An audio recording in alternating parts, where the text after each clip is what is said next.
Fire. Oh man, I'm out of tempo today, guys. Welcome to another edition of Expert Interrogations. We got Steve, I hope I say it right, Zugelter, correct? Bam. Yes, sir. Bam. Steve Zugelter, my man Chris Simmons here in the house today, and Steve with Studio Z Films. But how you doing, Chris? Man, I'm good. I'm good. I understand you got some crazy weather up your way, huh?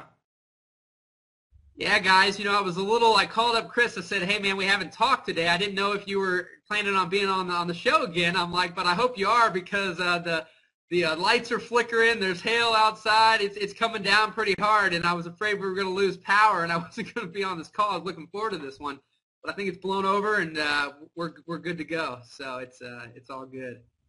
But, well, hey, guys, we want to welcome all the new people. We know Expert Interrogations has really been growing a lot lately. We're super excited about everything we've got going on, and we're super excited about Steve today. We're super excited about the experts we've got coming up in the coming weeks. But for all you guys that are new, what we do is we're going to ask Steve questions for the first half hour or so, and then the second half hour, you're going to have the ability to ask him your questions. And we'll take your questions from the audience. To be able to do that, you guys who are in guest mode are going to have to log in. And to do that, it's real simple. Right here on the page, right below Chris, or in the chat. Right below Chris is a submit a question button. If you guys try to use that so that you can submit your question, it's going to ask you to log in via Facebook or Twitter, and you'll be ready to rock, and you can get in the chat. We typically try to keep everything very business-oriented, but we like to have fun, but we're not going to get too techy on anybody. There's plenty of other places out there to talk tech, so we're going to talk business for video production. And today with Steve, we're going to talk about working with nonprofits. I know a lot of you guys have had a lot of questions about how do I get work with nonprofits? If I get work, how do I get paid from the nonprofit? How do I even get more than $1,000 from the nonprofit? A lot of these different questions. So we're going to be taking that on in the first half, but then once you guys have more specific questions, just hit it up. And also, it's brought to you by Create Insights. We'll put the chat up there. Create Insights is Chris and I's site. We're here. Our mission is to help video professionals really take their business to the next level, whether you're a freelance guy, you own a video production company.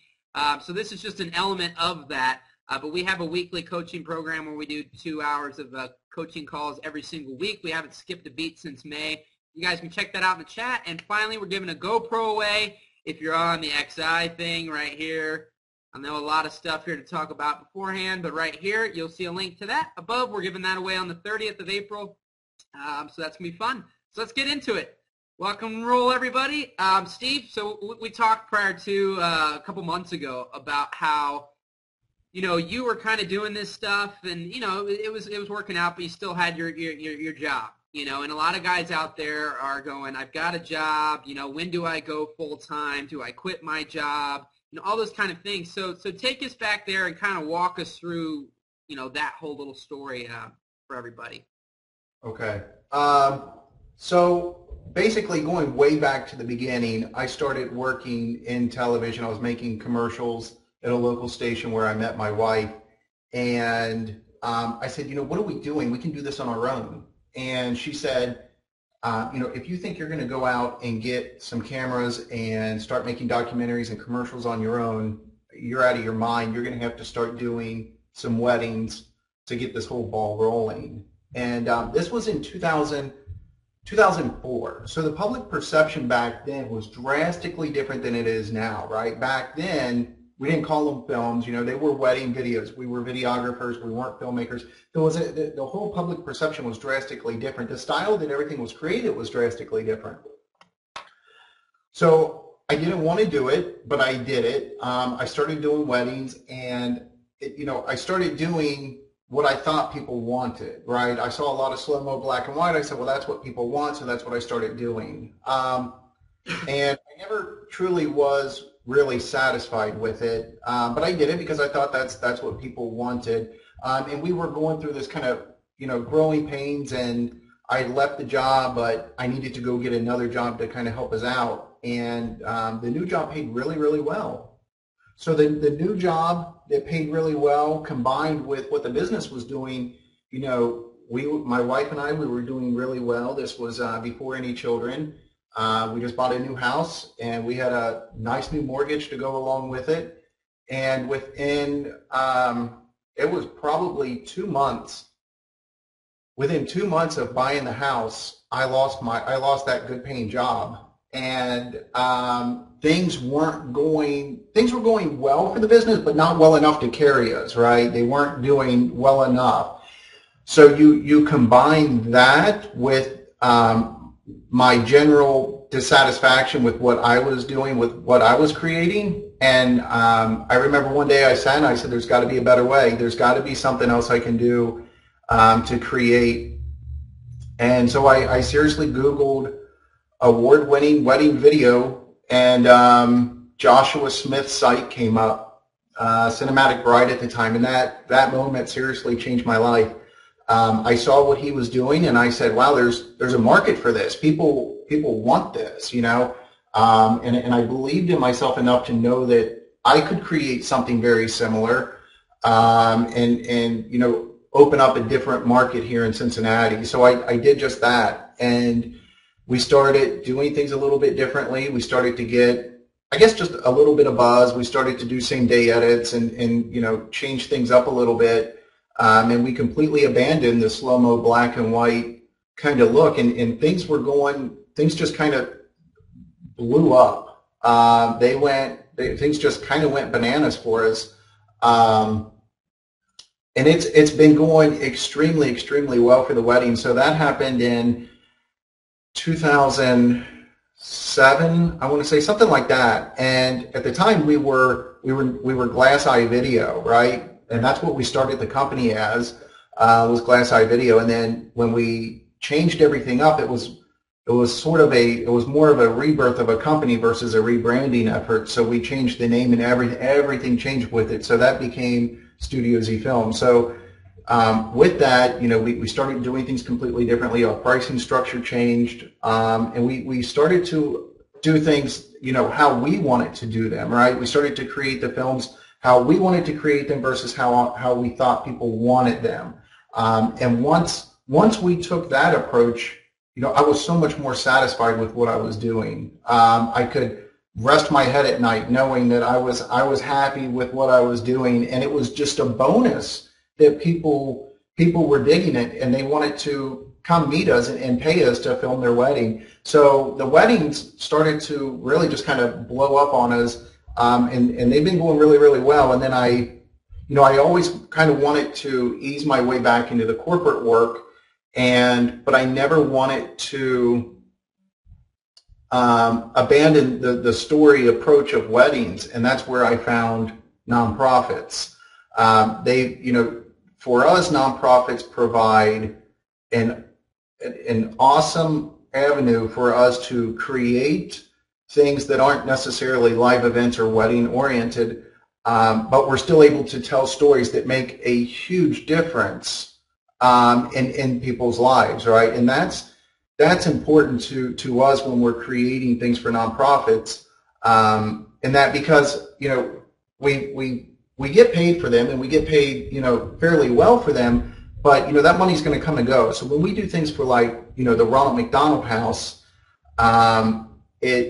it's rewarding inside. You know, I've got 2 little girls at home, so when I'm able to go and film at the Ronald McDonald House or at the hospital, and you see what other families are experiencing, you know, nothing makes you drive home faster but safely to kiss your girls as quickly as possible, right? It's extremely rewarding to be able to know that I'm doing something for this organization that's going to help them help others. And that's become kind of a new passion for me, is to help to do things and use my abilities and what I have to help others and to help an organization help others, and it's just been phenomenal. So I think that the nonprofits are a perfect segue for people who are in weddings looking to break into more general corporate work, because there's so many overlaying factors here. You have the storytelling. This is real life, right? When you're at a wedding, that's real life. These two lives are coming together, and it's a beautiful event, right? Unfortunately, with some other families, their real life may not necessarily be so beautiful, but we still have an ability as artists, as creative people, to find ways to highlight certain attributes of the organization that help others, and that's the best part for me. Dude, that's awesome, man. That's great stuff. And I think that I want to point out one thing. Like for myself too, my business took off when I changed for the weddings. You know, and when we're not even doing as many now. But in 2009, when I shifted the same mindset and said, you know what, I'm tired of trying to do what everybody else is doing or what I think I should be doing. I'm going to act, I'm going to talk, I'm going to sell, I'm going to be there the day of. It's me, how I am, and what makes me the happiest. And in conjunction, I made the couples 1,000 times happier because, you know, so many guys out there, they're not happy. They're not putting their heart and soul into what they're doing, so they're not making great, you know, products. And for me, when I put my heart and soul into it, I made everybody else happier, including myself. So Absolutely. That's a good takeaway there, man. That's a great takeaway. Yeah, you're so much happier when you're doing stuff that makes you happy versus doing things that you think you should be doing. You know, I felt dirty. You know, when I was doing it the old way, I felt gross, man. I wanted to, you know, scrub down with bleach, and I just felt nasty, right? I wasn't necessarily happy. I was happy that I was able to go out and create, and I get to go out and film weddings and be creative, but creating in a way that I felt that I wasn't necessarily true to myself. And it wasn't a good feeling. So yeah, once you abandon that, I'm doing it to please others, or I'm doing it how I think it should be done. I think that's a huge leap forward. Awesome, man. Why don't we talk a little bit about the marketing aspect of, you know, what was that initial thing? I'm assuming there might be some of these nonprofits that you are doing completely pro bono, maybe not, but then also the fact of the range that you're kind of getting and how you're going about marketing that, and did it come from one that just popped up and then from there things happened, or did you seek it out? You know, I know that there's a lot of variables in there, but if you could kind of talk on that topic for a minute, that'd be helpful. I got into it really. I did a wedding concept video in 2009, and the bride that was in that video, she is really active with the Ronald McDonald House here in Cincinnati. And right after we did that video, she called me and said, "Hey, are you interested?" And I said, "Sure, let's talk." And they it was really close to the event. They didn't have a budget, and I said, "You know what? Let's give this a go. Let's see what we got." So I took on the project, and I was bitten, man. From that moment on, when I started filming that day, it was amazing. It was an incredible experience to see what I could do to help others. So I took that project on. That was the Ronald McDonald House. That was my first nonprofit gig. That was in 2009. And that one, and every year we do one pro bono gig, and just because I believe in the organization so much, I give that to the Ronald McDonald House. So once a year, we create their video for it's called the Red Tie Gala. It's their huge fundraising event. You know, some of the wealthiest people in the city come and donate money. They win auctions, silent auctions, things of that nature. But they really wanted to use the video to tell the story of who the house is and then who the families are. So, and in the process, in the last few years, we've been trying to find a great recipe. And it's been going really well. And last year, I think, or maybe 2 years ago, we found just the great way to do it. And it's been It's been great. It's been extremely positive because, you know, even though this project that I do for them is pro bono, they still come to me for various other paid gigs, right? So they come to me for paid gigs, but I still donate my time for this one. So having done that one has opened the doors to so many others, because the interesting thing with nonprofits is they are largely all connected. There's a huge network, and they're generally connected within any given city, right? People, they may not work with or for each other, but, you know, one person for this organization is going to know somebody for this organization, and it's just this whole spider web effect, and it just keeps going and going. And that approach worked really well for us, because we were able to do the piece for the Ronald McDonald House, and then one of the ladies that works for the house is also on a board for another organization. So she called and said, "Hey, can you do one for us? It's not pro bono. We can pay. This is what we'd like to have done."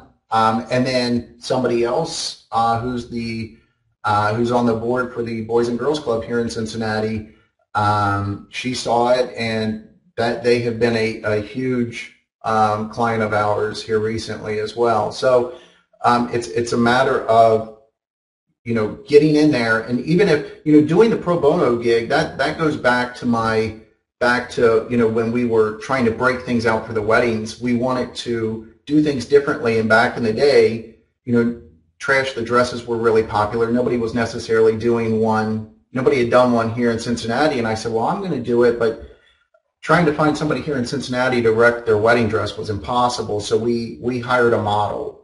I went on Craigslist. I put an ad out for a model. I went to David's Bridal. I bought a $50 dress off the rack.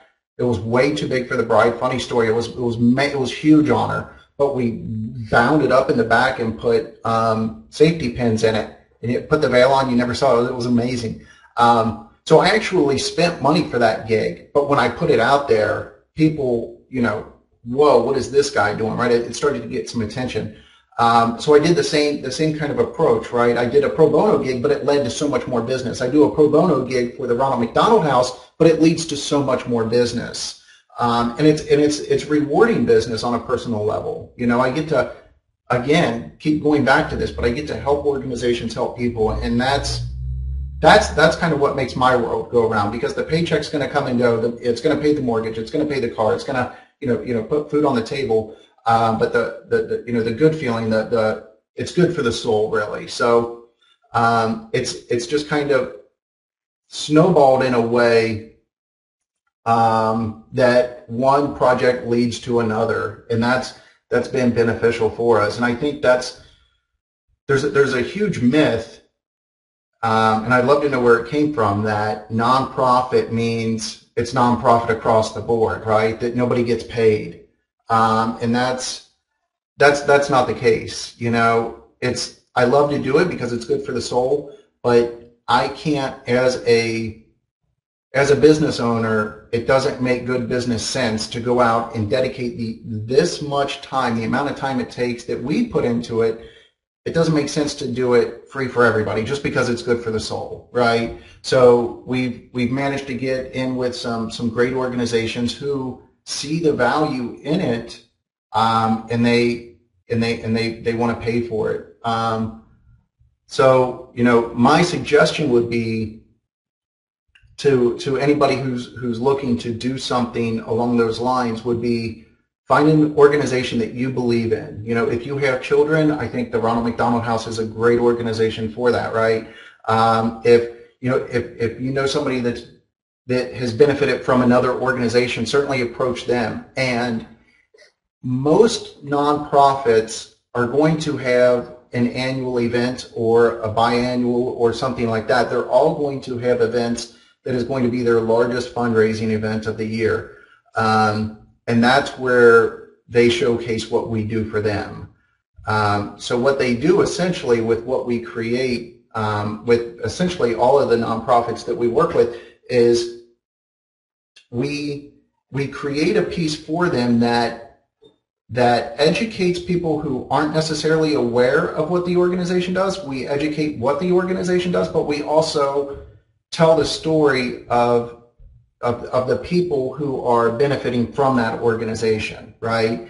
And that, I believe, we have found to be the best recipe to get people to donate the most money. And at the end of the day, that's really what the name of the game is for these organizations. They're hiring us to create a piece that is going to move people and compel them to open up their wallets and hearts and donate money and possibly their time or whatever. So essentially what they do is they hold the event and they'll do a silent auction, perhaps a live auction, and then they'll show our video that that really tugs on the heartstrings, and gets people emotional, and then right after that they ask people for donations, for open donations, and it's been extremely well.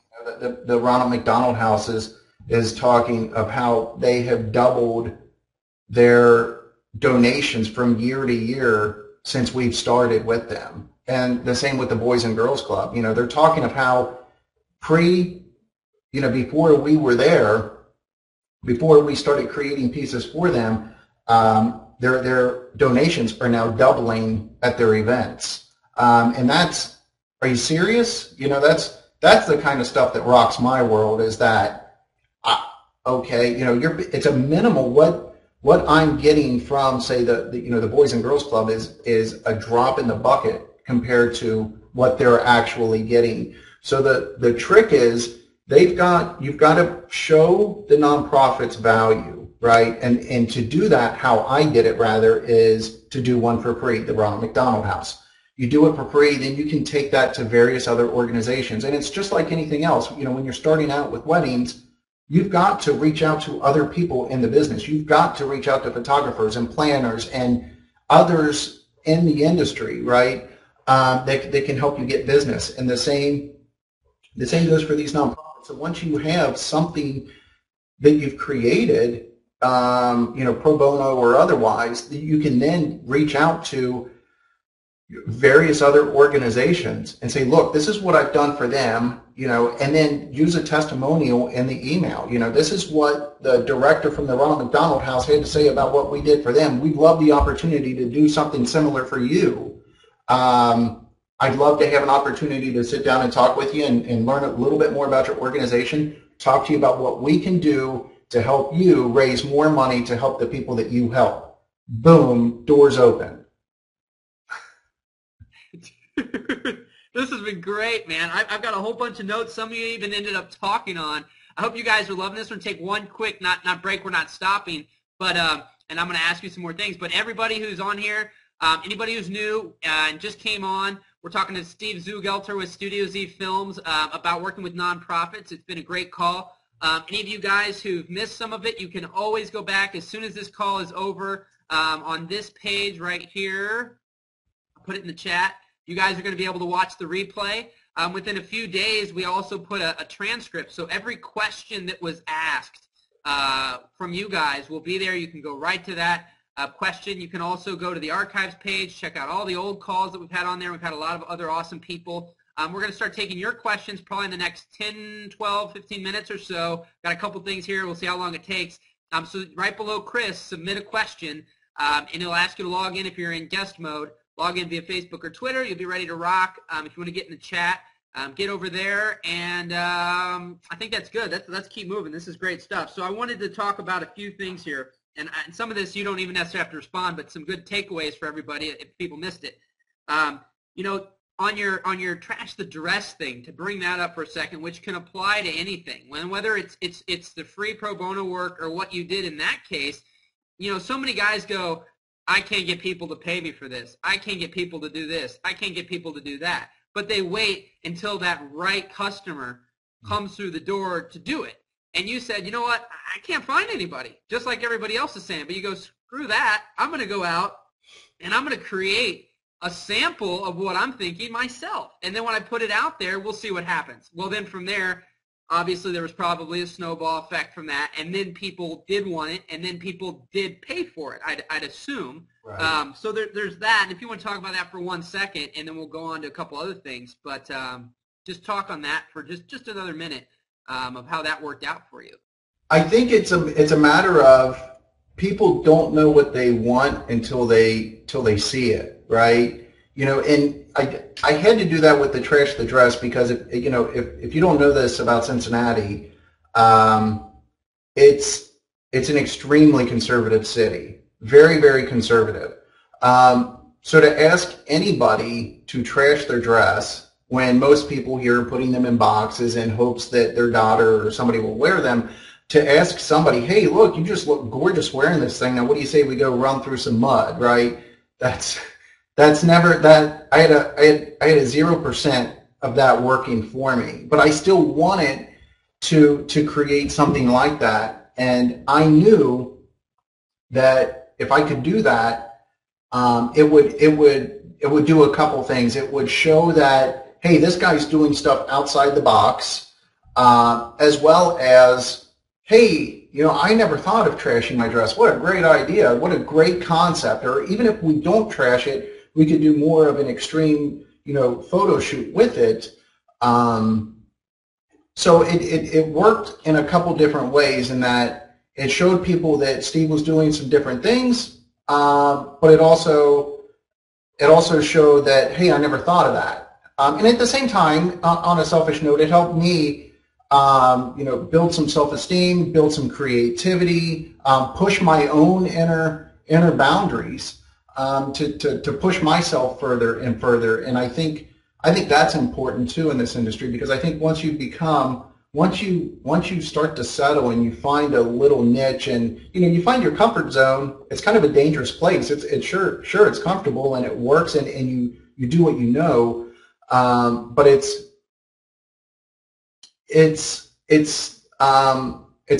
a little difficult to get out of. So I think once you've got to constantly be pushing yourself, and we used the Trash the Dress back then to really continue to push ourselves, and then it wound up into the concept piece that I was talking about that led to the Ronald McDonald House. You know, that piece, we had a helicopter, we had a bride on top of a water tower, we had you know, on top of a rock pile. It was just absurd. And it was, you know, when I was having this conversation with her and I'm telling her my idea, I said, well, we could do this, because it was a surprise wedding and I wanted to play into that. As these words are falling out of my mouth, I'm simultaneously thinking there's no way she's going to go for this. And even if she does like the idea, there's no way she's going to pay for this.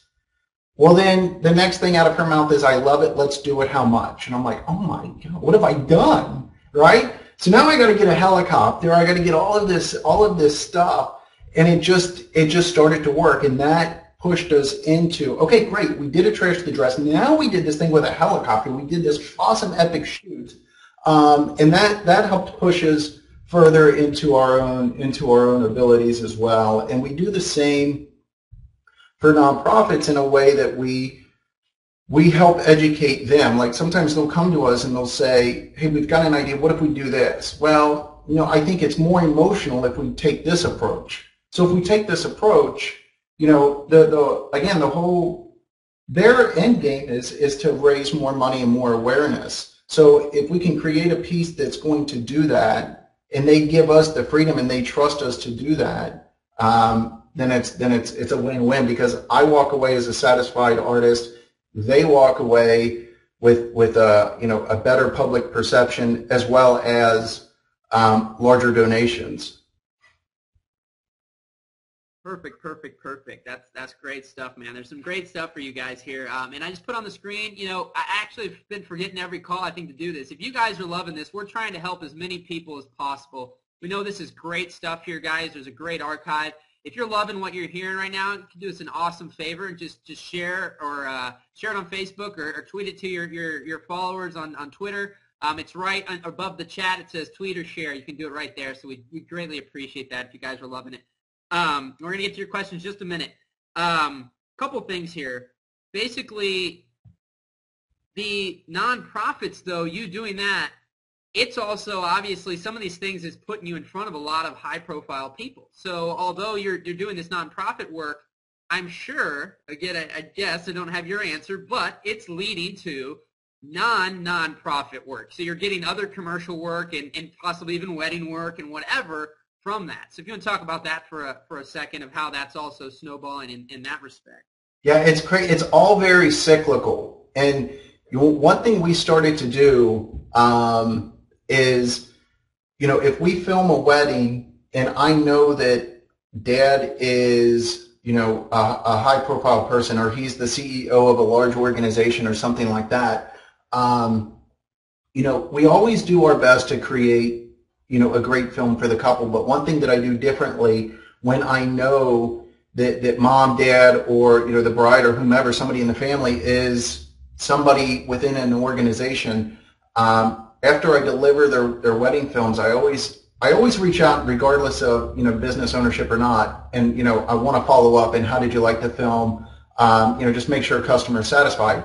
But if I go into it with certain information, then I'm going to say, hey, I hope you enjoyed it. In addition to weddings, we also have this corporate and commercial business where we do things differently. I'd love to do some work for you and your family. If there's anything else I can do for you, please let me know.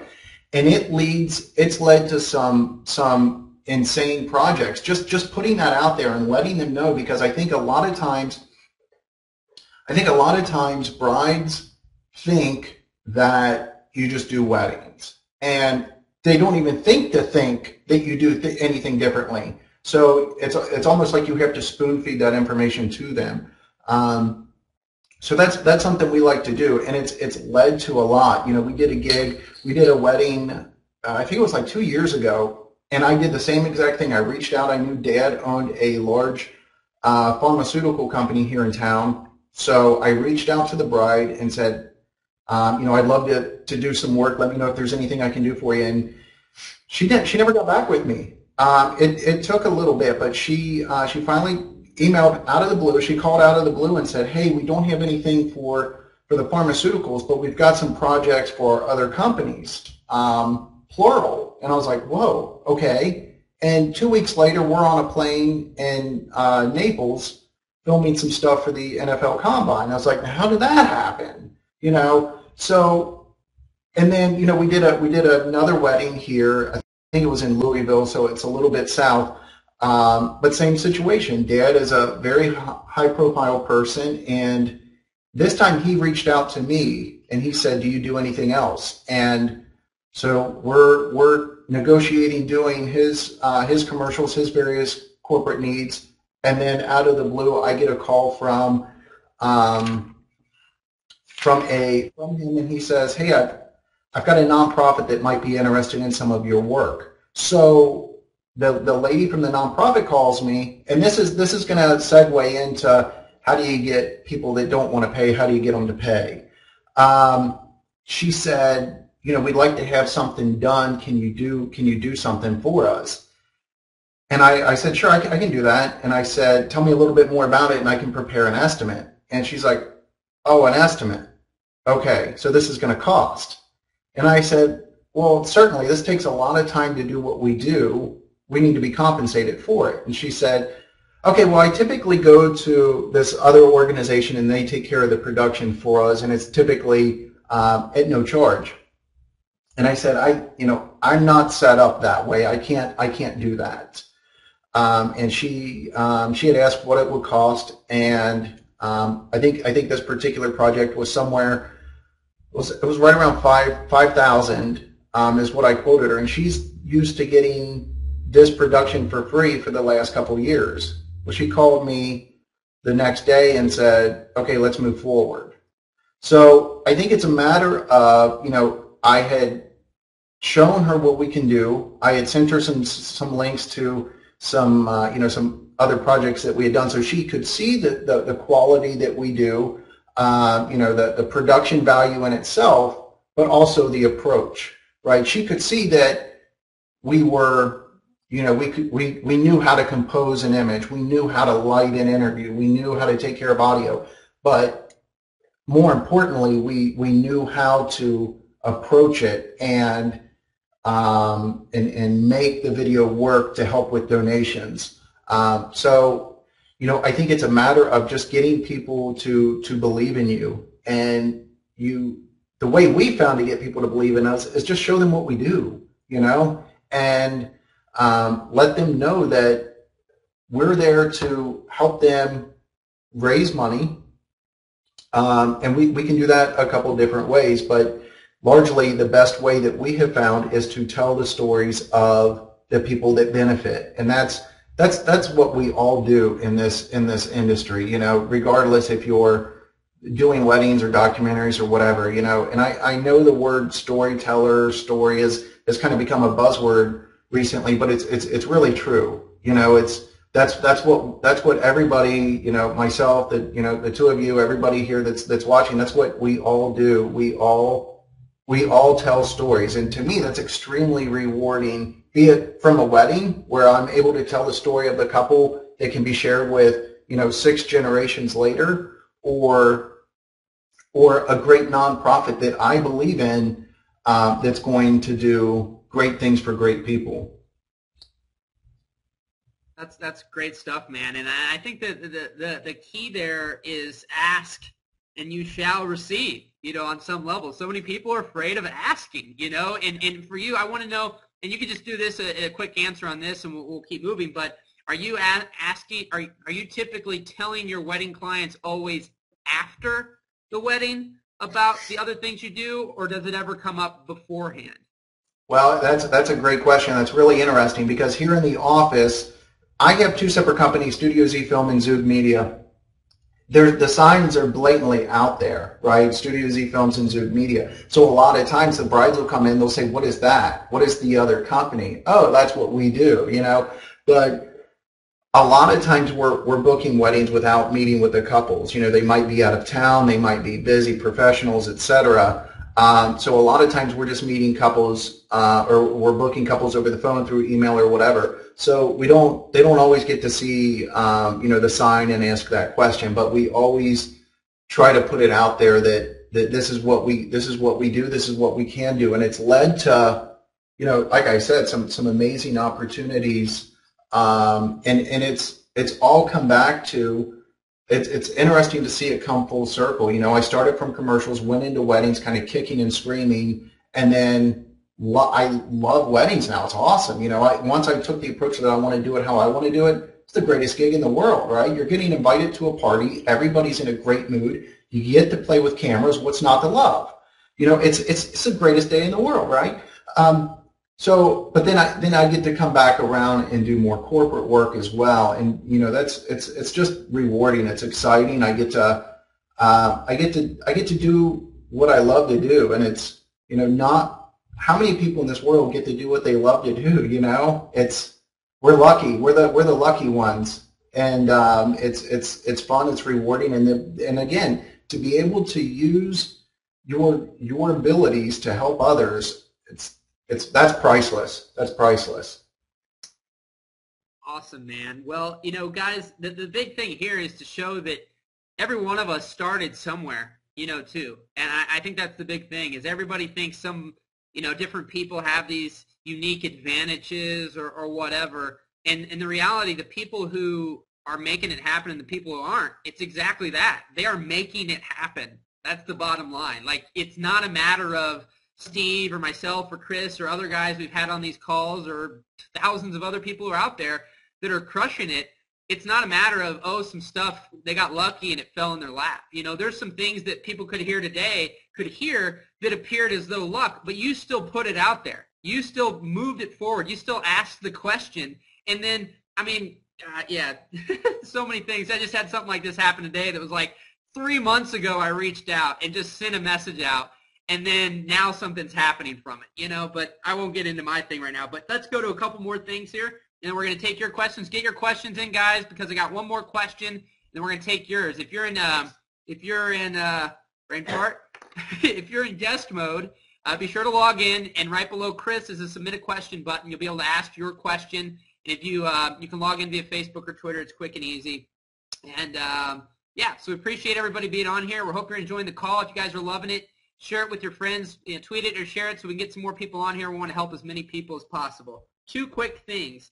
I think sometimes people think that the nonprofits, maybe there's a national one, national organizations of some of these, and I think I know the answer, but I don't know it 100%. But ultimately, every single one of these national organizations obviously has their local organization. So although you're doing videos for Ronald McDonald, that doesn't mean it's somebody in Kentucky or wherever, couldn't do that video. So just talk about that for just a second. Yeah, and that's the beauty of it all. It is they are these national organizations with local chapters, and if just because you do one in Cincinnati doesn't mean that the ones we've done here, the director has taken to the national event in Chicago and it's been shown there. And I had a little girl who was doing a Girl Scout thing in South Carolina last year, and she was doing something for the Ronald McDonald House for the Girl Scouts. I'm not exactly sure how it happened, but she found the video and showed it at their other event there. And I think that even though I'm doing it here in Cincinnati, all of these larger organizations, your Boys and Girls Club, the Salvation Army, any of these types of organizations, they all have a national or some international presence, and there's a chapter in every large city, and it's a matter of just approaching them. Approach them. This is who I am. This is what I do. And unless they're working with somebody, and if you're willing to do it pro bono, find an organization, do it pro bono. You don't have to do it every year pro bono, but find an organization, do it pro bono, give yourself an awesome demo reel to go out there to other organizations. They will pay. They pay well, and I don't understand where the nonprofit means no pay for anybody came from, because it's certainly not true. Perfect. So, but I think finally, no, go ahead. No, I was just going to say, I think that in any market, there's an opportunity to reach out to a nonprofit at any level. It doesn't have to be the Ronald McDonald House or something on that kind of scale. It could be Susie's doll making workshop for little girls or whatever the case, right? It could be something so small, but you still have an awesome opportunity to put together a sweet reel that you can then go out and hustle. And that's what you got to do. You got to go out and you got to hustle. You've got to get in front of these companies, and you've got to email and call and get your name in front of them, go out and have lunch with them. And it snowballs. And the beautiful thing about nonprofits, the beautiful thing about them is a lot of times they are connected with some of the largest organizations or corporations in that city. And that's going to lead to more work, and it's another avenue for you to get your work in front of other people. We're doing our Boys and Girls Club piece here for Cincinnati their event is next Friday. And it plays in front of 1,100, 1,200 people. The Ronald McDonald House plays in front of 800 people or so. And these are, some business owners, some of the wealthiest in the city, things of that nature. And it's a great way. You can do things to get your name out there. So for Ronald McDonald, it is pro bono, but they do put our company name over everything. At the end of it, they put produced by, there's my name right there on the screen right as it ends. That was my question, Steve. That was the final thing I wanted to ask was, how are you, whether it's a free one or a paid one, how are you going about getting the promotion besides the random person who obviously may ask who did that video? Do you have things in place with these people to work your logo or things into it? Yeah, definitely. And we always, regardless if it's free. So the Ronald McDonald House is pro bono. They put our stuff on all of their collateral.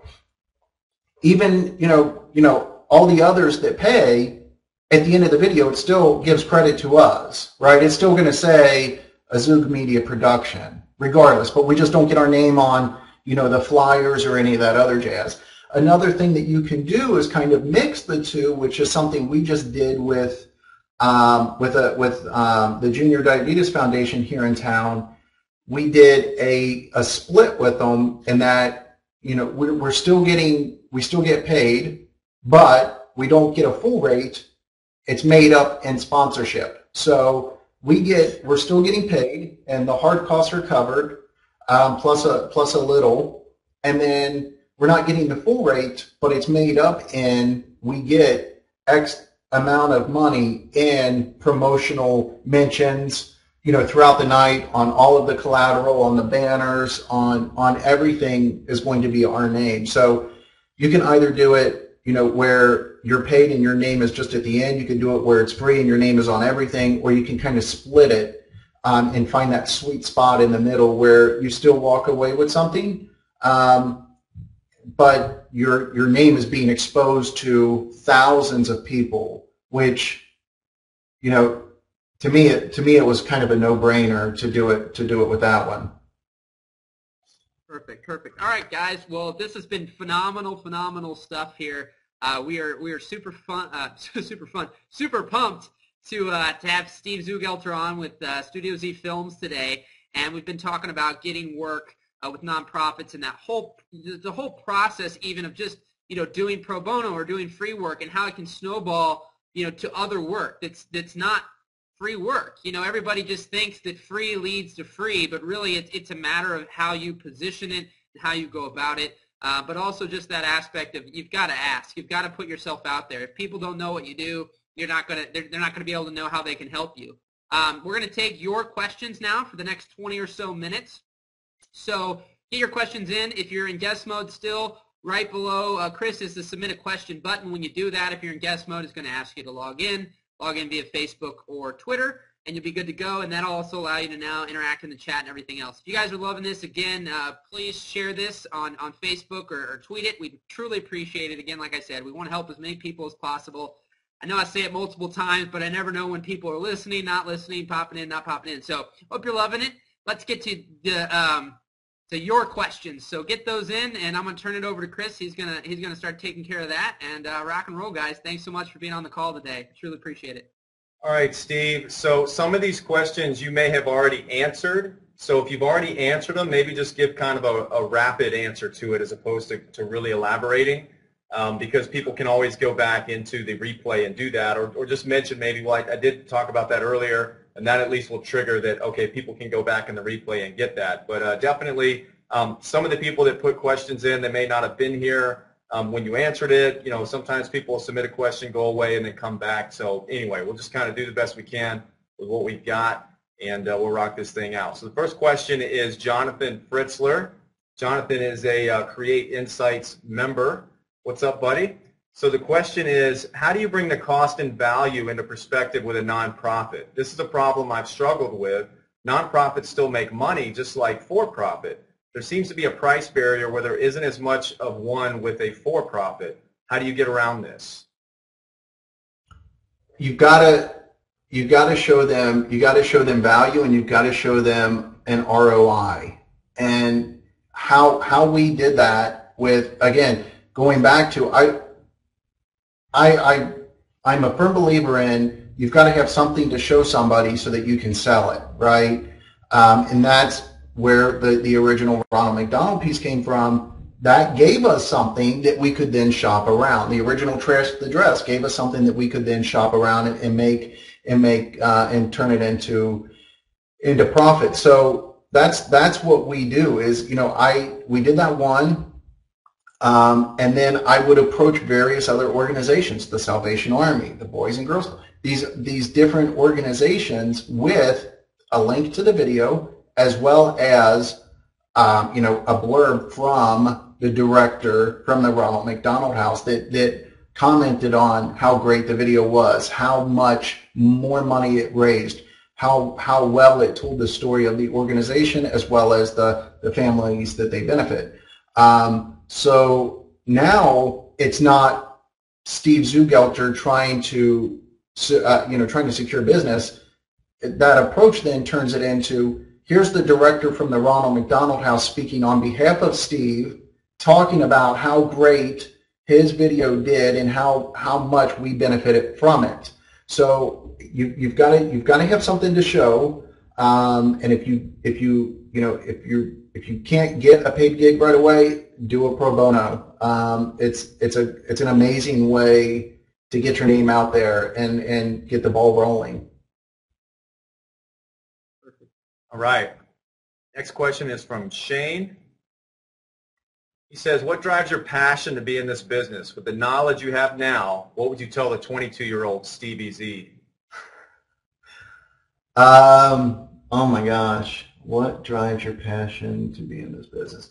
Man, you know what? When I started, my passion was really just to create. And that's all I wanted to do was go out and load a mini DV tape into the camera and go out and shoot with my, with my light and see what I could do with it and come back and cut it and cut things in into a video, because that was great. That was exciting to me.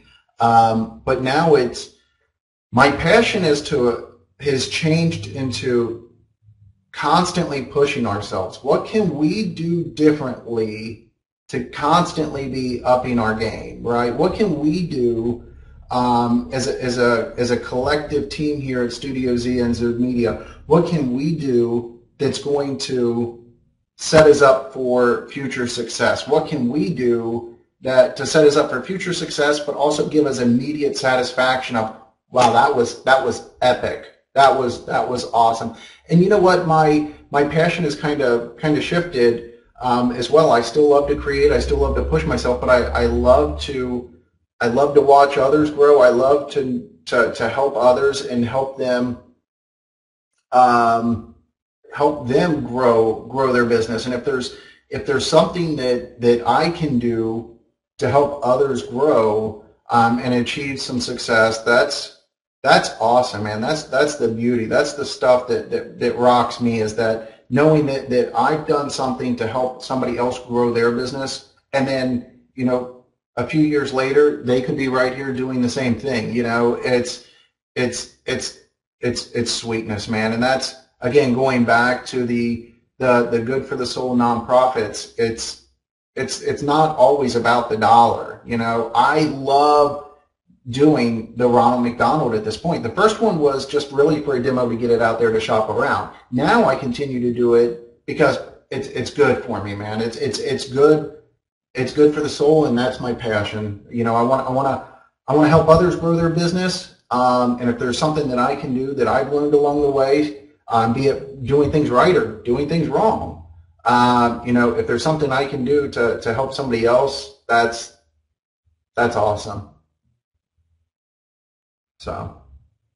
right. What would you tell 22-year-old Stevie Z? I would tell 22-year-old Stevie Z, go to college.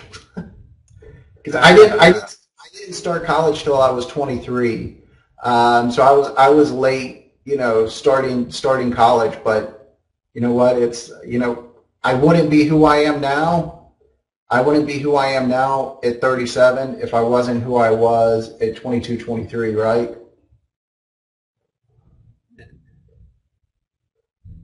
All right. Another one from Jonathan. What's one thing you try to do every day that allows you to grow and improve? Yeah, you gotta push yourself creatively. And then I'm always looking for new clients. I'm not afraid to go out and send that email and do things to reach out to companies. There's a magazine we get here in town called Cincinnati Magazine. It's full of advertisers. Are you serious? All you got to do is turn the page, send an email. right? And who knows if it's going to work, but it's a matter of trying, you know, because 100%, this is a statistic that I live by, 100% of the chances you don't take won't work out for you, right? You know, if you don't take that chance, it's not going to work, bro. It's not going to work. You know, 100% of the times you don't try, you're not going to make it. You may not make it anyway, but you got a better shot if you do try.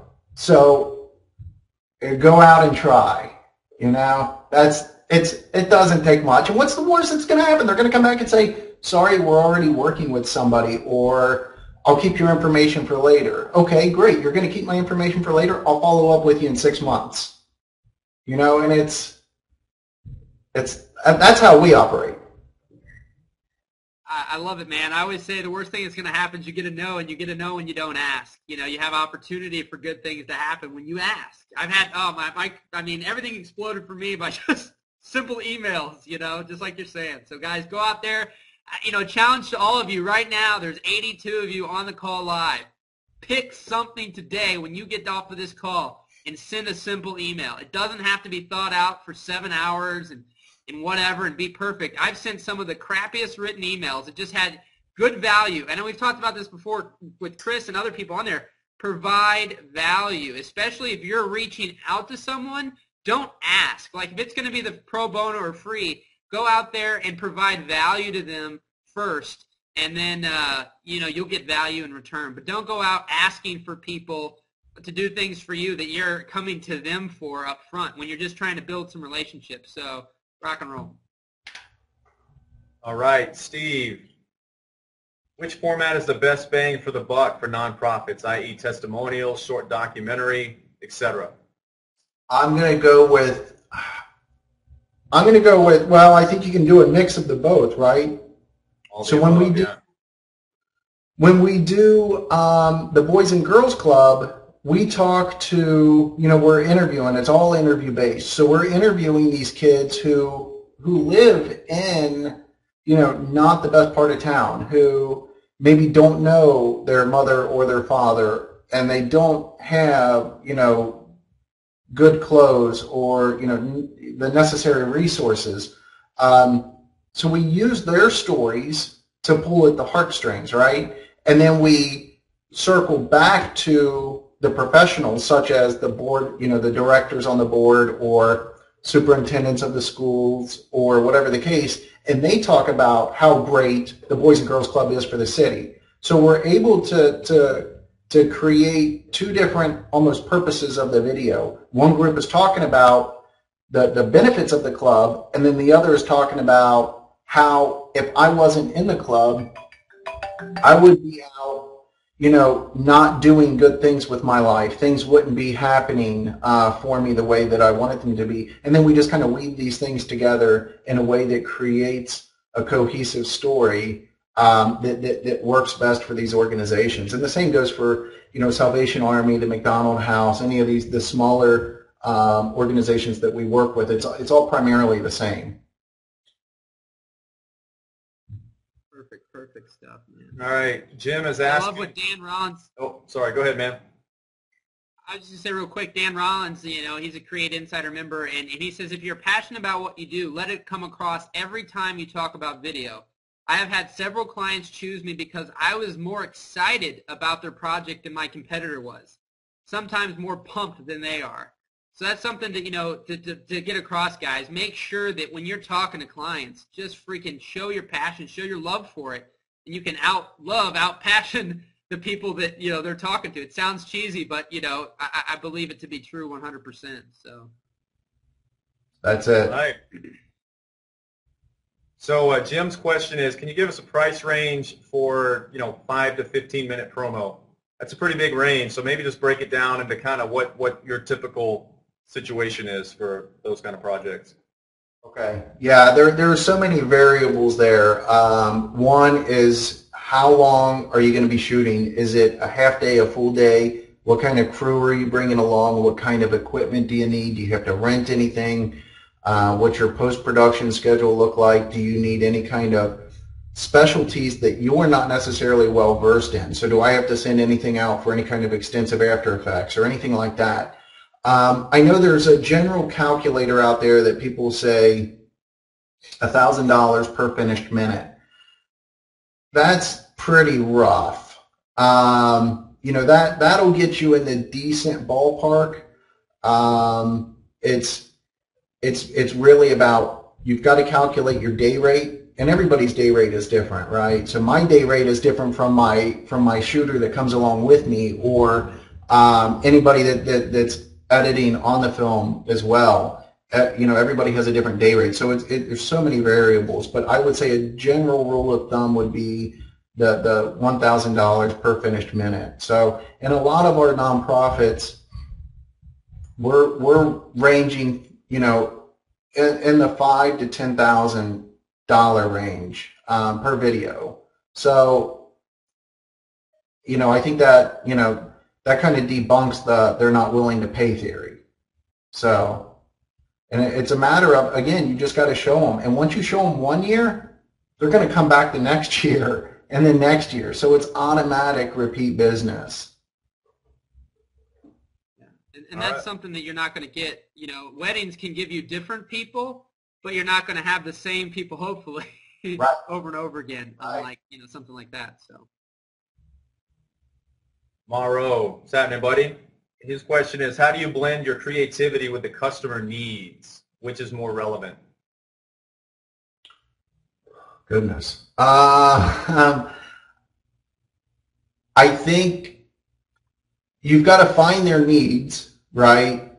You got to find their needs, and then quite possibly the needs they tell you aren't really their needs. You know, sometimes some of these organizations need help, and you need to show them the best way that's going to work for them, you know. And, you know, if you find out what they need, okay, you want to raise more money. Well, let's sit down and talk. Let me sit down and talk with you about ways that I think that we can help you raise more money through video production. And that's what we do. And we find out their needs, and then we find a way, okay, what can we do to, as creative professionals, what can we do to meet their needs?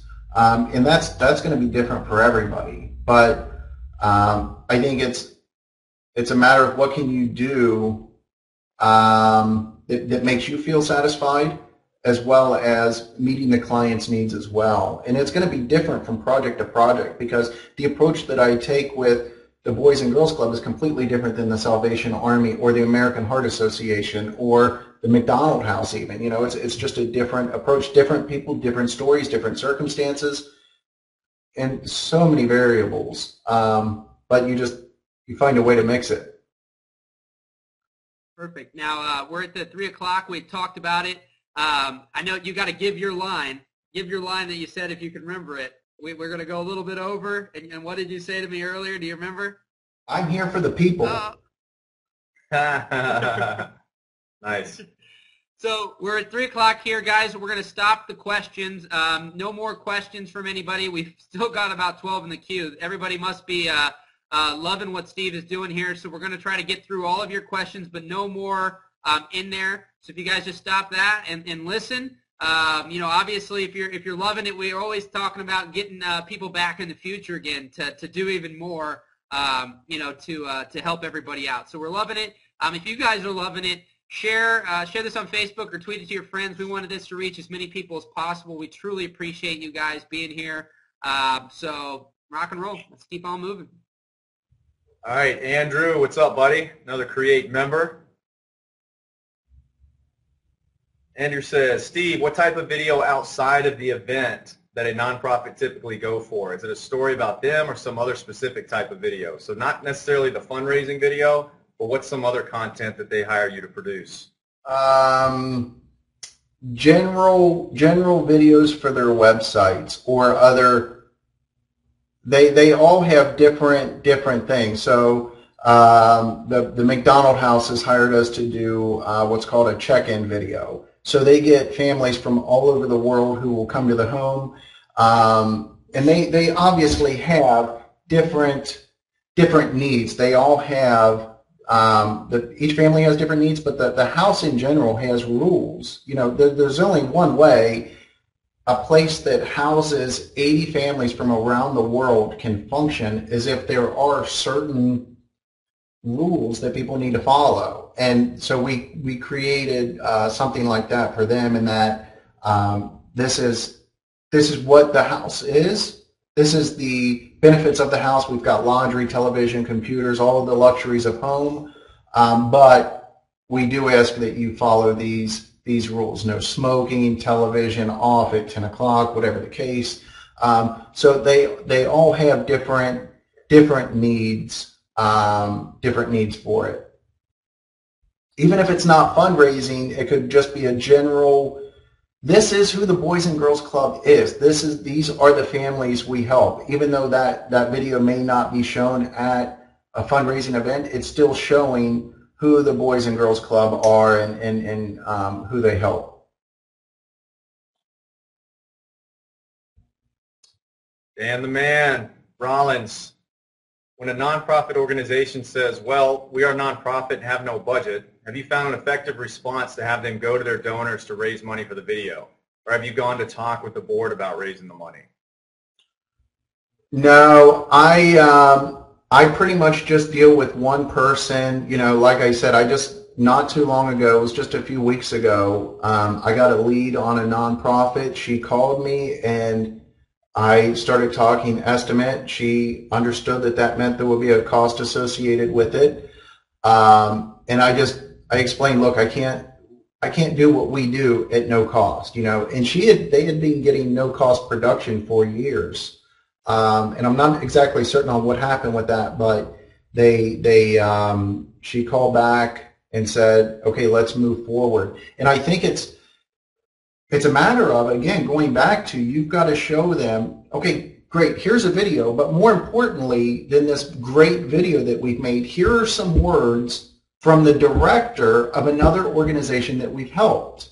And then, again, it goes into, that is an actual person talking. It's not, I'm no longer Steve Zugelter trying to secure business and you know, get some money from you. It's not about that. It's a matter of, this is what this other nonprofit organization had to say about what we did for them. And then once you have that one and you pick up this other client, now you've got two of them you can use. So now you just go out and you just use it again. I mean, it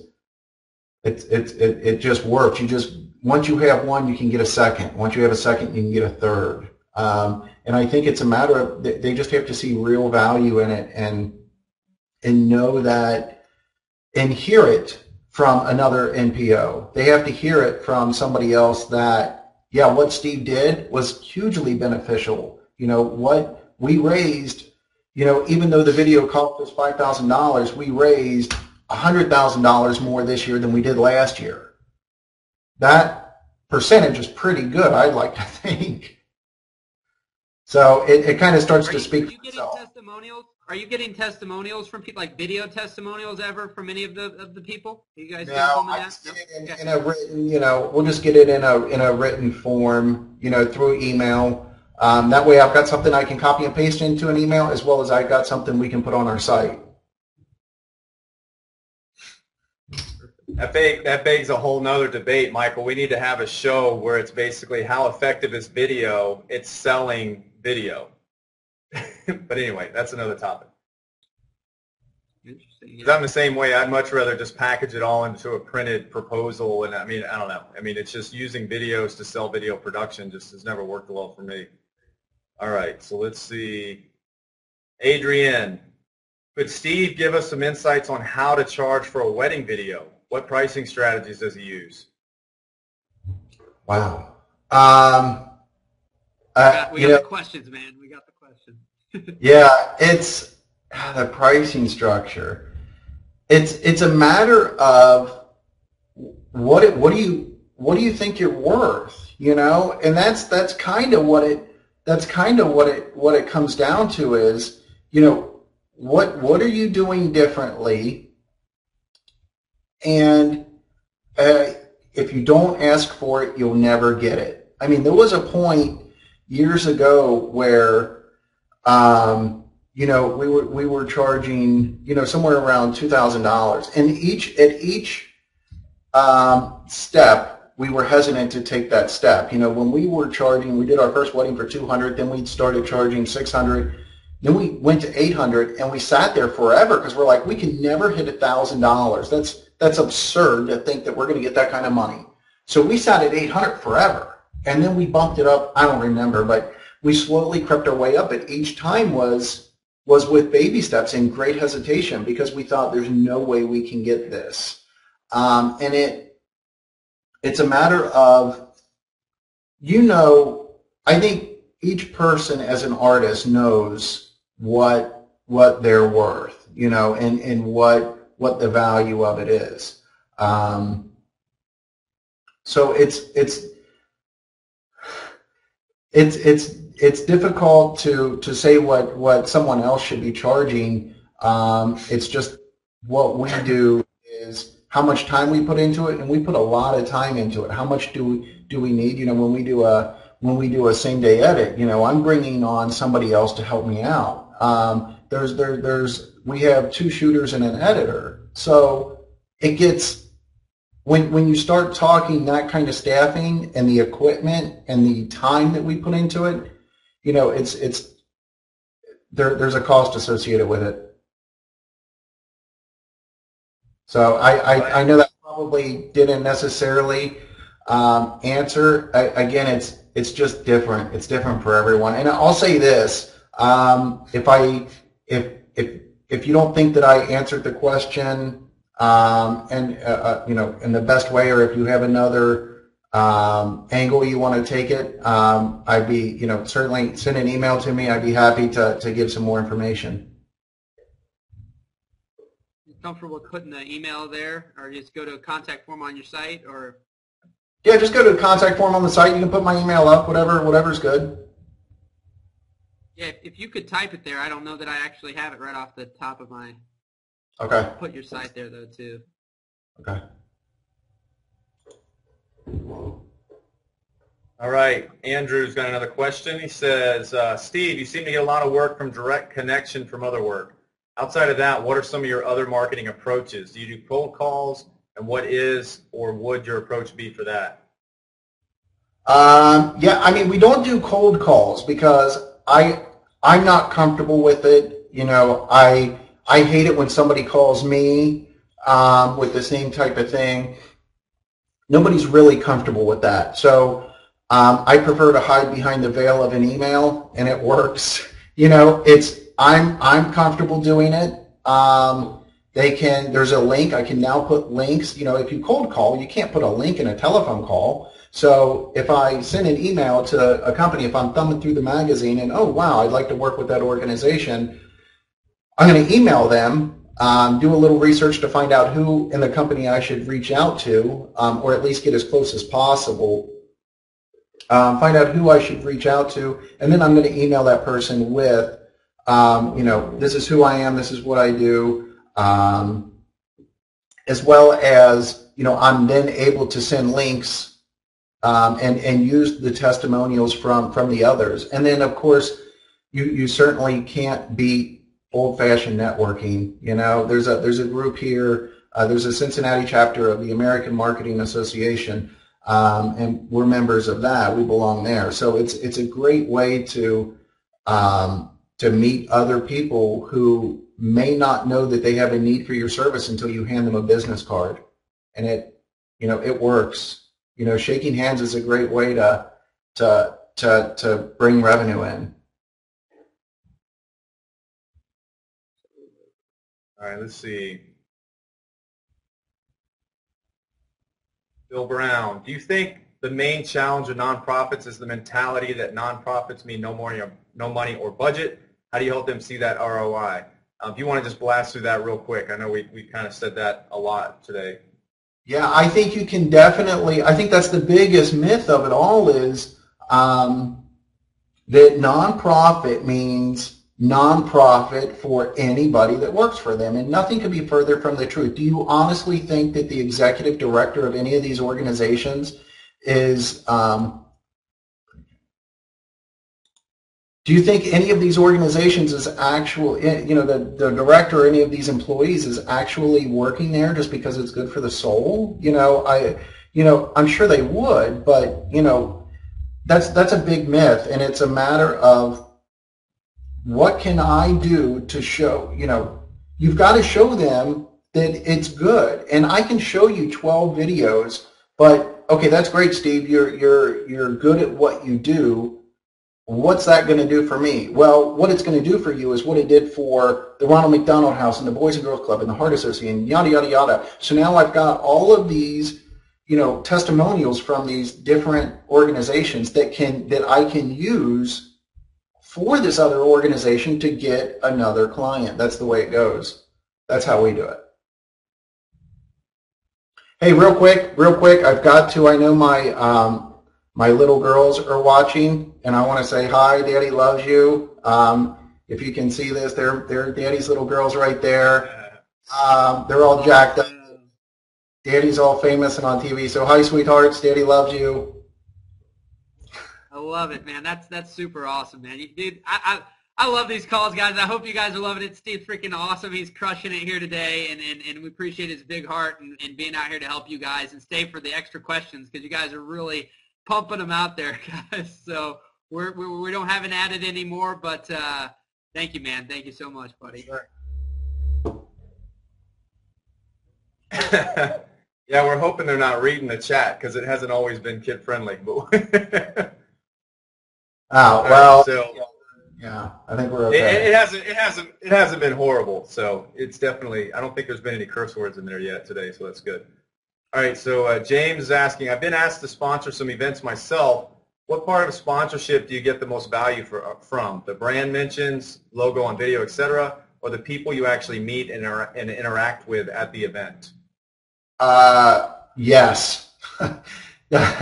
Both, you can't, when you're at these events, you're not going to be able to go and meet everybody, nor is necessarily anybody going to know who you are, that you did it, right?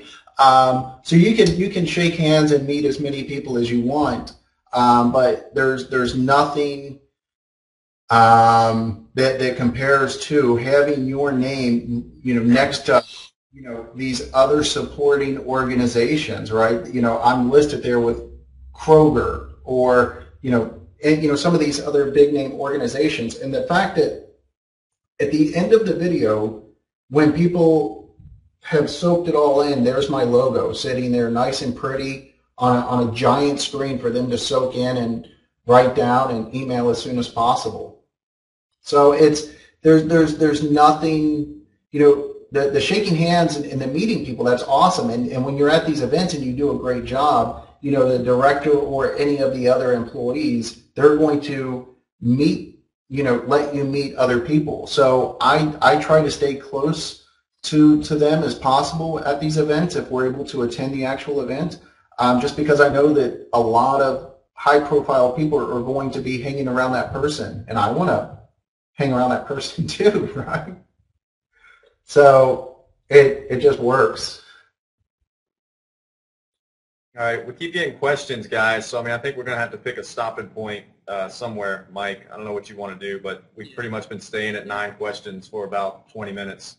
I think we should stop. I think John Wallage should be the last question. We don't want to approach Ryan Coral's question. No, we don't. We don't. We might have to ask him what's the best kind of glasses to wear based on the shoot. But anyway. All right, so this is James. Again, I've been asked to sponsor blah, blah, blah. Okay, that was a duplicate, sorry. All right, Mike Gorga. What's up, Mike? Mike's actually in Scranton, Pennsylvania, man, up there with the office folks. Anyway, do you call to email people? And if so, do you send an email to an info@? So maybe talk a little bit more about how you drill down to actually get to who you're trying to get to. LinkedIn. Facebook, or a lot of times some of these organizations will have on their website a staff, and you can find the PR person or the communications person. That's who you want to reach out to. For other organizations that may not have a directory online, I'm going to send a cold email. As a last resort, I'm going to send it to info. I'm going to do my best to track it down to a person, because even if I get the wrong person, if I send it to, Steve at, variousorganization.com, and Steve isn't the right person, I've got a better chance of it getting forwarded to Dan, who is the right person, than if I had sent it to info, right? If it's info, I think it can get lost in the shuffle. Nobody's like, what do we do with this, Whereas if I direct it to one person, even though it's the wrong person, it's got a better chance of getting to the right person. That's how I got Tony Robbins. Is that right? I knew that if you send it through I was. I mean, granted, there was other things in place. I had done work for Tim Ferriss, and then it happened that they were trying to work with Tim Ferriss, so I put that in the email. But I didn't send it through the front door, which is their website contact form. I would have never gotten to anybody. I did a Google search, found somebody, sent the email to them. They forwarded it on, just like you said. So it's exactly that. But going through the submission forms on websites is probably the worst place to go. You've got to hunt someone down, like you said. Even if it's the wrong person, hunt someone down. But don't go to a contact form, guys, and submit an email. I don't even mess with that, really. Your chances are really low on those.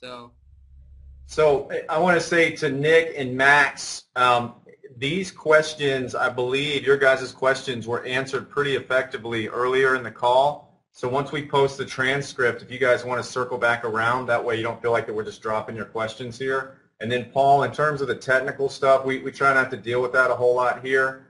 So we're not going to look at that one probably either. So this will be our last question for the call today, and it's from John Wallage.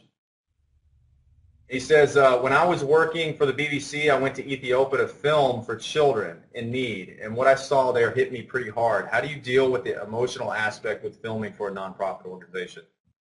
Man, oh man, it's tough. It's tough, man, especially, going back to the McDonald house. I've got two little girls.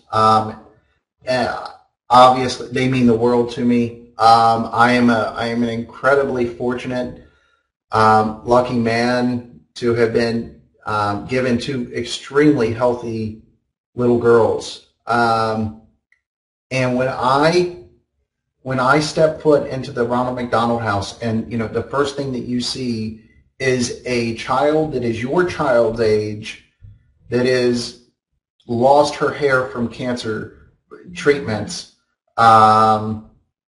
that is struggling to walk, that can't do things that you take for granted that your little girls can do, man. I'm telling you, nothing is more of a punch in the gut wake-up call.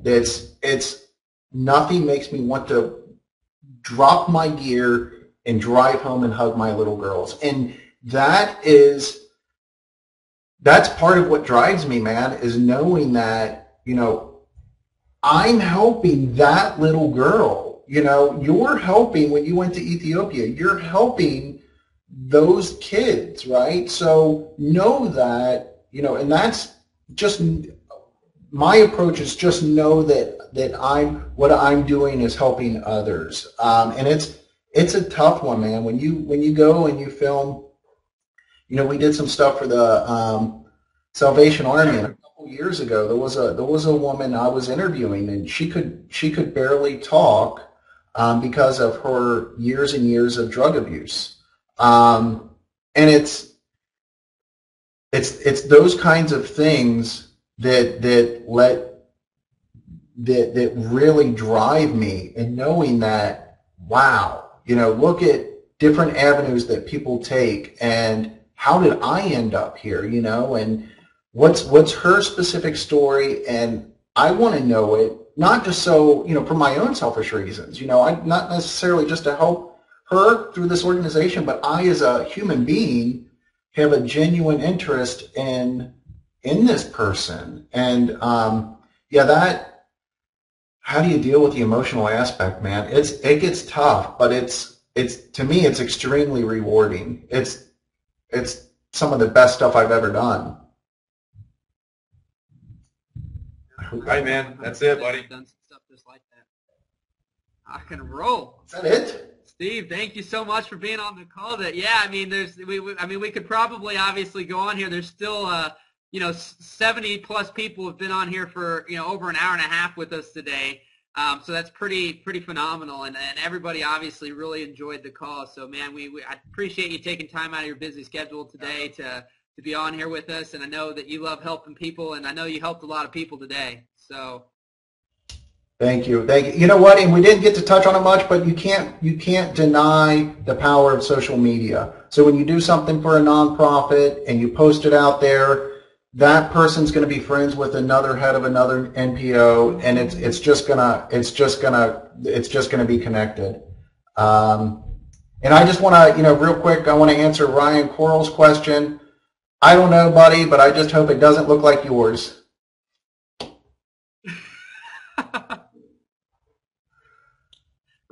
Ryan Coral, that guy, I'll tell you what, he's trouble. Guys, for anybody who's new and hasn't been on here, again, if you go over, we just want to, point that crazy guy out. If you go over here to our archives page, you can see the call we did with Mr. Ryan Coral, who seems to always appear on our chats and be helpful. So we appreciate him being on here. But you guys can check out all the archives there, and you're the man.